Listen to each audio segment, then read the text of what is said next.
10 time देखिए चलो बा आगे से अगर थोड़ा सा भी अच्छा लगा तुमके तो ताली बजा दी समझे ज्यादा नहीं है लिटिल सॉन्ग आप लोग समोसा दरबार की देखिए क्या बात है एक ही को आगे के ओकरा बाद थोड़ा सा खिलौना बस खिलौना कोई हो अच्छा देखिए जब आत्मा हो गई सब कोई के सूरन करे के अलग अलग तरीका होला हाय हाय हाय हाय ये चला जाओ क्या बात है क्या बात है क्या बात देखिए अभी कोई फंक्शन होला मनोज भैया अरे जिंदर चाचा अभी कोई फंक्शन होला तब लेडीज जुटेली लेडा ना पहले क्यों फंक्शन जुटवा करावत रहे तो लेडा जुटत रहे हम कुकुरम कांड होते हां उ लोग आत रहन मनोज भैया तो मछिया दे बाप आए हाय गमसिलो लांगा चुनी मंगा दी लोग के कोप तो अगर कहीं पहले प्रोग्राम होता रहे चाचा तो ओया आए हाय लेडा दिखत रहा और भाव बनात रहा ऐसे अब लड़ाई लोग कैसे जुटता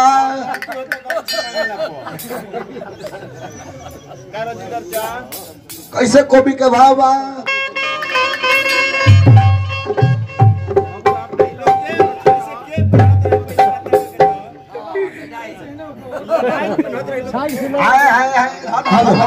देखिए क्योंकि फंक्शन में जाते रहे लोग आप बोलत रहे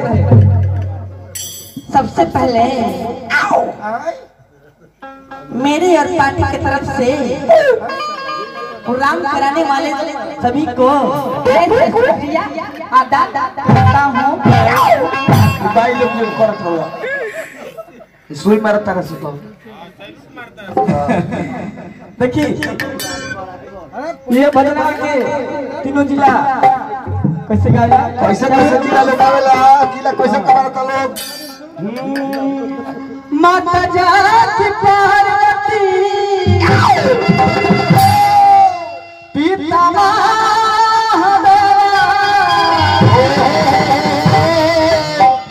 लड्डूअन के भोग लगे संत से माता जाति पार्वती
Hey!